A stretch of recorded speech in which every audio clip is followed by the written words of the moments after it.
At a few different types of graphs. First of all, we have a dot plot.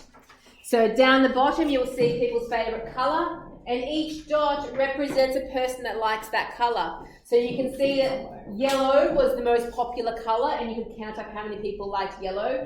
Pink was the least popular with only 3. That's a simple dot plot there. That same data could be drawn as the next one over, which is a column graph, and we call it a vertical one because you can have horizontal ones as well. So all that we're doing there, instead of having a dot, we have a scale on this vertical axis, and we can go, oh, there was 10 people who liked red, so we draw a column that's 10 high. Or there was 3 people who liked pink, so that column there is only 3 high. Then we have the same kind of graph, but horizontally. It just means that we switch our axes around, but drawn pretty much the same way. And then on the next page, we have a few things for us to remember. A dot plot can be used to display data where each dot represents one data value. Dots must be aligned horizontally so that the height of the different columns can be easily seen. So you'll notice that dot plot, these are all in nice little rows. You can have some of them close together, switched up vertically, and others more apart. They're all nicely lined up in rows so they're evenly spaced. Next, a column graph is an alternative way to show data in different categories and is useful when more than a few items of data are present. Column graphs can be drawn vertically or horizontally. Graphs should have the following features. So here is our column graph, and let's have a look at the features. First of all, we have a label on each axis. So we have the colour labelled down here, and we have the number of students on the vertical axis. Next, you have a scale on any numerical axes. Okay, so these ones are going up by 5s. That's the scale that's been chosen for that. And if it's categories, then those ones are labelled as well. So red, green, yellow, blue, pink, they're all labelled. A column graph is meant to have a gap. See this? Gap between each of the columns. And this one always catches people because there's marks allocated for this on your test. Your graph should always have a title. So when we do this on the test, marks are allocated. Are your axes labelled? Is there a scale shown? Is there a title? So you could easily get a couple of marks before you even start plotting any points on your graph. So make sure you set it up properly. Okay, any numerical axes must start from 0. I know in science, sometimes they do those little squiggly lines. You go, we're going to skip a few and start up a bit higher. No, our graphs always start from 0, and there's a continuous scale. We don't go up by 10s in one place and then go up in 1s somewhere else. The scale is consistent the whole way through. An outlier is a value that is noticeably distinct from the rest of the clustered results. So here's a dot plot, and you can see most of the dots are all here between 1 and 5, but this one out here all by itself, 10. One little result all by itself, a long way away from the others. That one is an outlier. So this group is called a cluster, and that one is called the outlier. The mode. We're going to be hearing words like mean, median, mode, and range. We do a whole lesson on them later on, but unfortunately some of them are going to start coming in a little bit early. Mode is the most common response. It is the tallest column in a column graph, or the most number of dots. So in this one, the mode would be the 4 because it has the most in that column. No. What if there was like more than one outlier? Yeah, that can happen. Yeah, you would name both of them. Okay, so here are some questions for us to do. Example number 1. Some children were asked the following questions in a survey. How many pets do you have at home? The responses are shown in the dot plot right there. So you will notice that there is a title. Pets at home survey is the title. You're not always all going to have the same title, as long as there is a title there. Okay, we have our axes numbered and labelled. This one doesn't have to be labelled because it's a dot plot. Dot plots don't have a label there because each dot is a number. So the question is, use the graph to state how many children have 2 pets. So 0 pets, there was 1, 2, 3, 4, 5 people who had 0 pets. So I want the people who have 2 pets. So here's 2 pets. 1, 2, 3, 4 people have 2 pets. Right, you're just counting the dots that are above that number 2. Part B, how many children participated in the survey? Each one of those dots represents somebody's answer, right? So I need to count up all the dots that are in that diagram. How many are there? Count, count, count. 22, excellent. What is the range of values? Okay, so here are some words that we need to know. Range is equal to the highest score minus the lowest score. So looking at those numbers there, what was the highest number of pets that people had? A number of pets. So down here, there was somebody who had 8 pets. So 8 was the highest number of pets. What was the lowest number of pets? What's the 0? That's right. There were a few people that didn't have any pets. So 8 minus 0 is 8. The range is 8. All right, here is another important word, median. So the word median means the middle. You need to find the middle of all of those scores there. There's 2 ways that you can do this.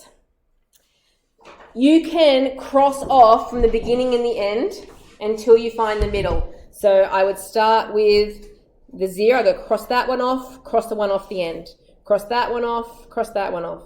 You see what I'm doing? I cross off from the beginning and the end until I find the middle. It's a little bit confusing because as you're going up one column and down the other, it can mesh with your brain a little bit.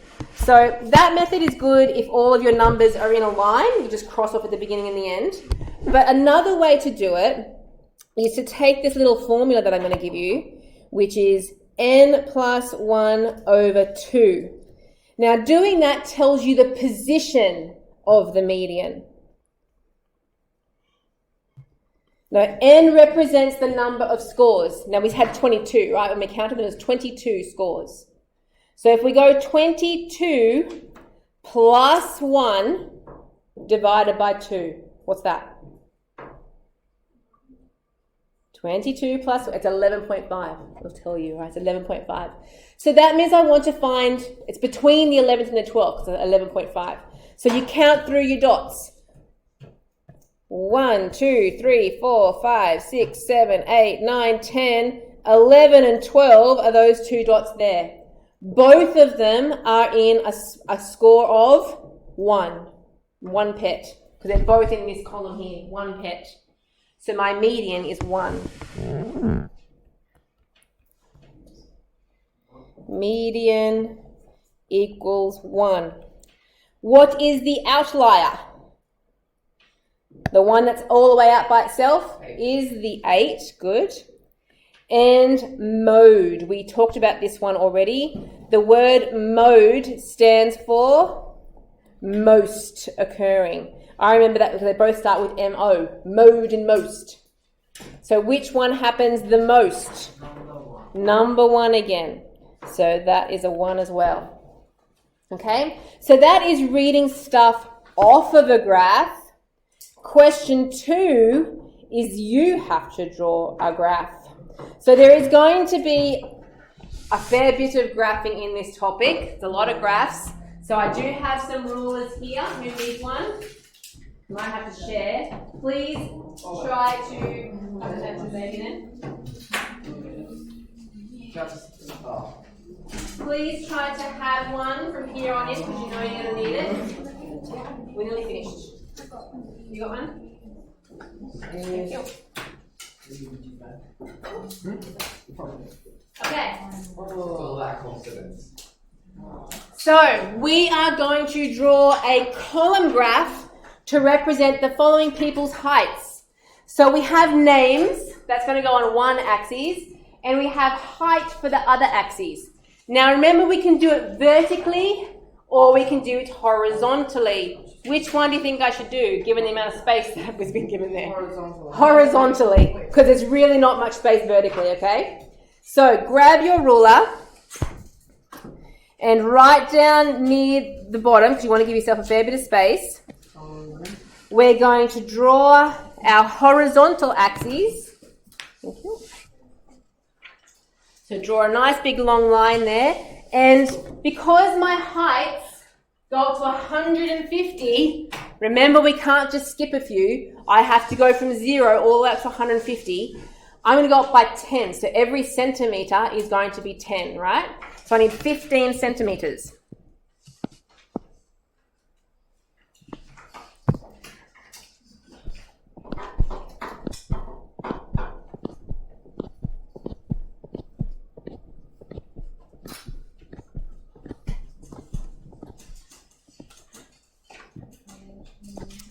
Okay, so make sure you measure those spaces, 1 centimetre for each little line.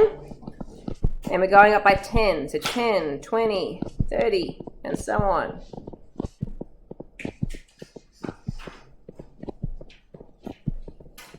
centimeters, right? Yes, that's correct.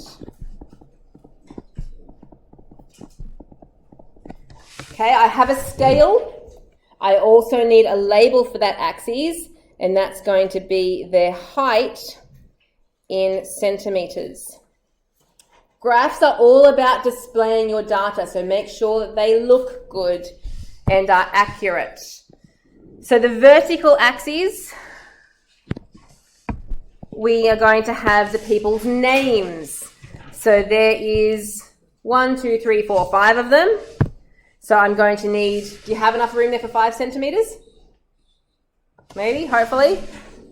1, 2, 3, 4, 5. And I need their names on there. So that's going to be Anne, Bob, Carrie, Dave, and Erica. Now, the good news is that you usually have a lot more room than this. This one's just particularly squished. And you put names. So I've got my things labelled on the scale, and I've also labelled each axis. Now comes time to draw my columns. And remember that there needs to be a gap between each column. So Anne has a height of 150. So she's the tallest. So start just below her, because you need the column to be the width, but not halfway, maybe like a third of the distance. And draw a line that comes all the way out to 150. Then you want to go slightly above her little dash there and go out to 150 again. And that is her column. And if you had colours, you could make her red or whatever. You could do a different colour for each column if you wanted to. But there is her column. Now I want to do the same thing for Bob. Bob has a height of 120. Make sure there is at least a little gap between Annie and Bob. And we go to 120.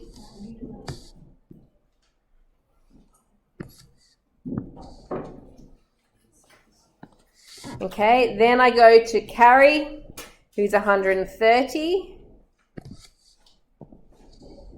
Oh.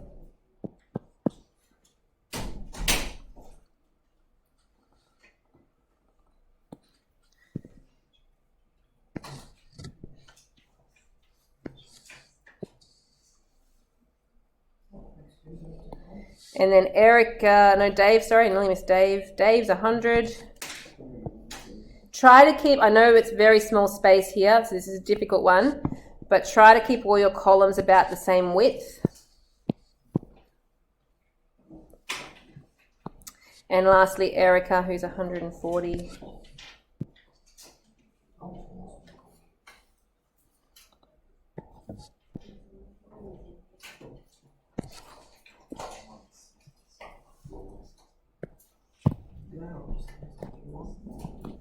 Okay, so there you go. It would look really nice if I coloured in each one of my columns because then you'd be able to see them better. But that's how you draw the graph. There is one very important detail that I have not included. What is it? The title. Excellent. What should I call this graph, do you think? Heights. Yeah, people's heights. Yep. So I'm going to write that over here on the side. People's, we don't even know who they are. People's height. We've taken some people, we've measured their height, and we put it in a graph. Okay?